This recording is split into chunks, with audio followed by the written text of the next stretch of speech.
Welcome to American Overcoming Stories. If stories of real courage, sacrifice, and honor move you, make sure to subscribe. Today, we bring you the incredible true story of a war veteran who risked everything to bring hope to his platoon during the Vietnam War. The jungle was alive, not with peace, but with tension. Thick air, dripping leaves, the constant hum of insects.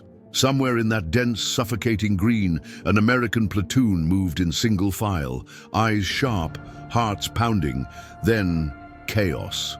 A thunder of gunfire shattered the silence. Screams cut through. The trees, an ambush.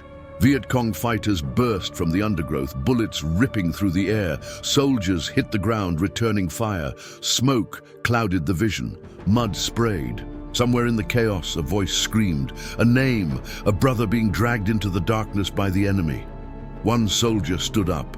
Against every instinct, every command, every thought of survival, he rose and ran toward the gunfire, toward the danger, toward the brother he refused to leave behind. Bullets tore through branches around him. A grenade exploded behind. He didn't stop. That soldier's name would be remembered, but not for medals, not for glory, for what he did next, before the screams in the jungle, before the gunfire and the Medal of Honor. There was just a boy, from the heart of America, a small town where everyone knew your name and hard work wasn't optional, it was expected. He grew up in a modest home, the son of a steel worker and a school secretary. His father had rough hands and quiet eyes. His mother believed in prayer and breakfast at 6 a.m. From them, he learned discipline, humility, and the kind of strength that doesn't need to be loud. He wasn't the biggest in school, not the fastest, but he was the one who helped carry groceries for neighbors without being asked, the one who stood up when a smaller kid got pushed, the one who didn't say much, but when he did, people listened. As the war in Vietnam escalated, his friends spoke of fear, of fleeing, of protest. But he felt something different. Not a hunger for violence, but a pull. A sense that if others were going, he should too. Not to fight, to protect, to serve. The day he told his parents he'd enlisted, his mother cried. His father simply nodded, gripped his shoulder and said, "Make your name mean something." He didn't leave as a hero. He left as a son who believed duty still mattered, a boy with no idea what awaited him on the other side of the world, but certain that, whatever it was, he wouldn't face it halfway, and deep inside, though he couldn't name it yet, something had already taken root, the kind of courage that grows not from pride, but from purpose. Boot camp didn't ask who you were. It broke you down until who you used to be no longer mattered. The drills, the yelling, the endless push-ups weren't just about strength. They were about stripping away hesitation, ego, fear. From day one, he learned that nothing would be handed to him. Respect had to be earned, brotherhood built. Sleep became a luxury. Pain became familiar. But with every blister and bruise, something else was forming beneath the surface. A new kind of discipline, a clarity of purpose. He wasn't alone. Around him, dozens of other young men struggled, pushed, collapsed, and got up again. They came from different towns, different stories, but they bled the same, trained the same, laughed at the same. Dumb jokes after midnight. They were becoming something more than soldiers. They were becoming brothers. That's where he met the men who would mean everything later. Guys like Thompson, Carter, and Ruiz. They weren't blood, but they might as well have been. They trained together, fell together, rose together. When they graduated, they weren't just handed rifles, they were handed responsibility. The weight of the uniform was more than fabric. It was history, sacrifice, expectation. And when their orders came, Vietnam, no one cheered. No one ran. They packed their bags, hugged their families, and got on the plane. They didn't know where exactly they'd land.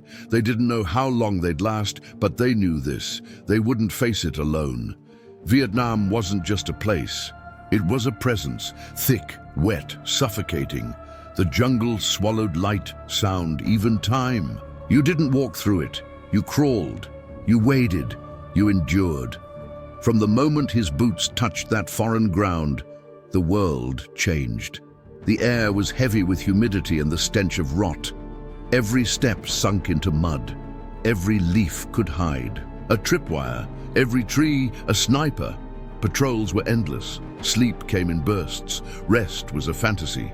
They marched in single file, alert, silent, senses sharpened to animal levels. One wrong footstep could mean a limb lost or your life. But it wasn't just the terrain that wore them down. It was the silence, the waiting, the paranoia, a war with no front lines, the enemy invisible. They struck without warning, vanished, without a trace. Ambushes, booby traps, shadows in the trees, and yet in that nightmare, something grew within his platoon. Bonds solidified. They shared cigarettes, canteens, and stories from back home. They learned to read each other's silences. A single look could say everything. In the absence of peace, they created brotherhood. He grew harder, leaner, sharper, but never cruel. He became someone his men looked to, not because he barked orders, but because he stood steady. In the chaos of Vietnam, steadiness was rare. One morning during a routine patrol, their lead scout tripped a wire. The explosion killed two instantly. He helped carry the third, barely alive, back to camp. He didn't cry. He didn't flinch. He just kept going, because in Vietnam, grief was a luxury, and survival was the mission. It happened fast. Too fast. The sun had barely dipped below the canopy, casting long shadows through the jungle. The platoon was returning to base after a long patrol, exhausted and silent. Just another march, just another mile. Then came the crack, a single shot, sharp, close. Then another and another. The forest erupted. Bullets tore through branches. Muzzle flashes lit the trees. The Viet Cong had waited until the unit was stretched thin. The ambush was clean, calculated, and merciless. "Down!" someone yelled. He hit the ground, heart pounding. He scanned the chaos, saw Carter pinned behind a log, saw Ruiz screaming in pain, blood pouring from his leg, and then he saw it. Thompson, further ahead, dragged into the jungle by two figures. "No!" he shouted, leaping up before anyone could stop him. He moved without thinking, through gunfire, through smoke, through sheer panic. His boots pounded the dirt. Bullets hissed past. The jungle closed in around him. He didn't care. Every step was a choice, to retreat or to rescue, and he chose rescue. He caught up to the enemy as they tried to disappear into the brush with Thompson's limp body. He raised his rifle, fired. One went down, the other turned, raised his weapon, too slow. He charged, tackled him, fist against rifle, fist against bone. The fight was fast, brutal. He didn't win cleanly, but he won. He grabbed Thompson, pulled him over his shoulder and ran. Behind him, the firefight continued. Ahead, nothing but thick jungle and screams. On the radio, by the time he emerged from the tree line, his face was cut, his arms shaking, his body close to collapse. But Thompson was alive. The platoon stared. Some cried, some saluted. No one spoke. That night, under enemy fire, one soldier didn't wait for orders. He simply refused to let a brother die alone. They didn't celebrate when he returned. They couldn't. The firefight was still raging, but for a moment, as he dropped to his knees and laid Thompson down, the war seemed to pause. Blood soaked through his sleeves. Shrapnel had torn through his thigh. His ribs felt cracked. His knuckles split open. He could barely breathe, but Thompson coughed. And that was enough. The medic rushed in. "You're bleeding out," he told him. "I'm not done," he replied. He grabbed his rifle again, limped back into position, and returned fire. It wasn't strength that kept him upright. It wasn't glory. It was something simpler, the unspoken. A promise between brothers. I go if you go. I stay if you stay. When the firefight finally ended, the silence hit harder than the noise. They counted the wounded. They gathered the fallen. And when the lieutenant came to him, looked him in the eye and said, "You saved him," he didn't feel heroic. He felt tired. Back at base, the story spread.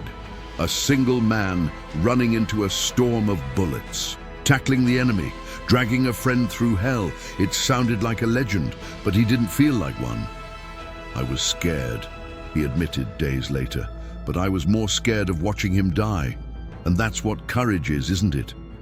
Not the absence of fear, but going anyway. They flew him back to base under the cover of night. His leg was stitched, his ribs wrapped, his face pale from blood loss. Yet when the colonel visited his cot the next morning, the first words he heard were, "You've started something." At first, he didn't understand. Then came the paperwork, the reports, the interviews, the silence in the mess hall when he walked in. The way younger soldiers glanced at him, not with pity but with awe. Then came Washington. He stood in full uniform, his wounds healing but still raw. Before him, generals, press, flashing cameras, a ceremony built for heroes. They pinned the Medal of Honor on his chest. He barely felt it. He thought of Thompson, still in recovery, of Ruiz, who would never walk again, of Carter, who didn't come home. The medal didn't weigh much, but the memories did. People called him brave, exceptional, a legend, but all he remembered was fear, the mud, the sound of his own heartbeat as he ran toward fire, and the simple, desperate thought, don't let him die alone. That was it. He didn't fight for medals. He fought for someone he couldn't leave behind. The return home wasn't what he imagined. There were no parades, no flags waving, just a plane, a bus, and the quiet of a country that had moved on. His uniform was clean, his medal polished, but his mind wasn't.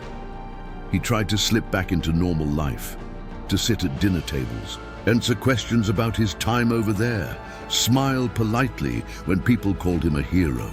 But every loud noise made him flinch. Every silence reminded him of the jungle. He'd stare at his coffee and remember blood in the mud. Some nights, he'd wake up drenched in sweat, fists clenched. Other nights, he wouldn't sleep at all.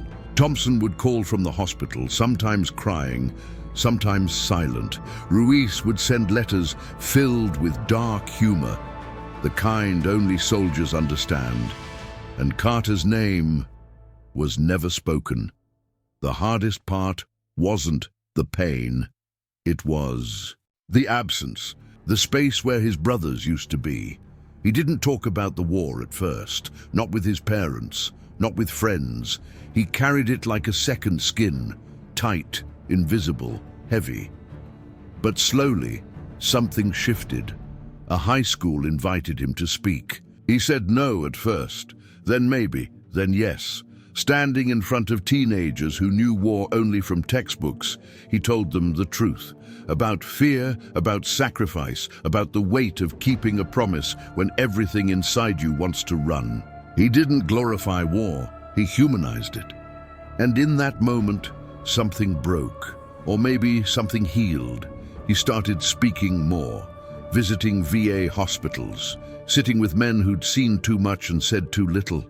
They didn't need advice, they just needed someone who understood.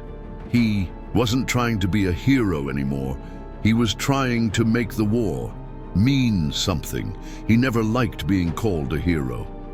To him, heroes were the ones who didn't make it home, the ones whose names were carved into cold stone and remembered only in silence. He lived, and that meant responsibility.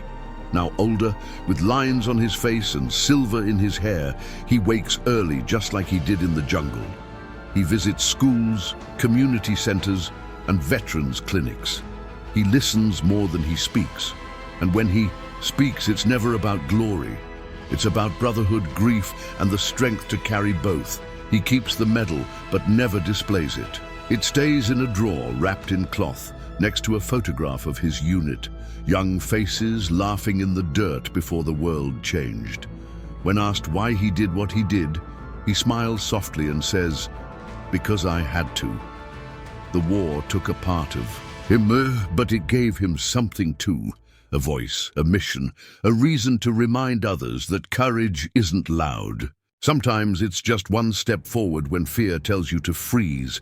He's no longer in uniform, but make no mistake, he is still a soldier, still standing, still carrying the memory of those who fell and the promise to never let them be forgotten. If this story moved you, take a moment to honor the courage of those who gave everything, not for medals, but for each other. Leave a comment and share what this veteran's journey meant to you. Like the video if you believe stories like his should never be forgotten. And don't forget to subscribe to American Overcoming Stories for more real-life accounts of sacrifice, resilience, and brotherhood.